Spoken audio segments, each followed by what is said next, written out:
যত রাত পর্যন্তই জেগে থাকি তারপরেও কিন্তু সকাল ৬টা বাজলে ঘুম ভেঙে যায়। কারোর ডাকাও লাগে না, ফোনের অ্যালার্ম দেওয়াও লাগে না, ঘুম এমনিতেই ভেঙে যায়। তো সকাল ৬টার সময় উঠেই কিন্তু আর কোনো কাজ থাকে না, শুধুমাত্র রান্না করা কাজ ছাড়া। এইটাই যেন মানে রাতের টেনশন থাকে, সকালে উঠতে দেরি যাতে না হয়ে যায়, রান্নাটা যাতে তাড়াতাড়ি হয়।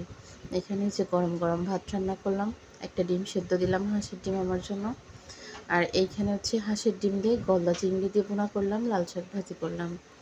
তো সকালে উঠে প্রত্যেক দিনই কিন্তু রান্না করা লাগে, শুধুমাত্র শুক্রবার ছাড়া। আর ডিমের কথা আর নাই বলি। এই মাসে ৬০টা আনা হয়েছে শুধু ব্রয়লারের ডিম, আর ৬০টা আনা হয়েছে হাঁসের ডিম। তো এই ৬০ আর ৬০ ১২০টা ডিম। মনে হয় হাঁসের ডিম আছে আর ৯টা, আর এই ডিম আছে আর 20টা। 30টা আনতে আনতেই কিন্তু অলরেডি 10টা খাওয়া হয়ে গেছে 2 দিনে। ডিম যে কী পরিমাণ লাগে তা জানেন না।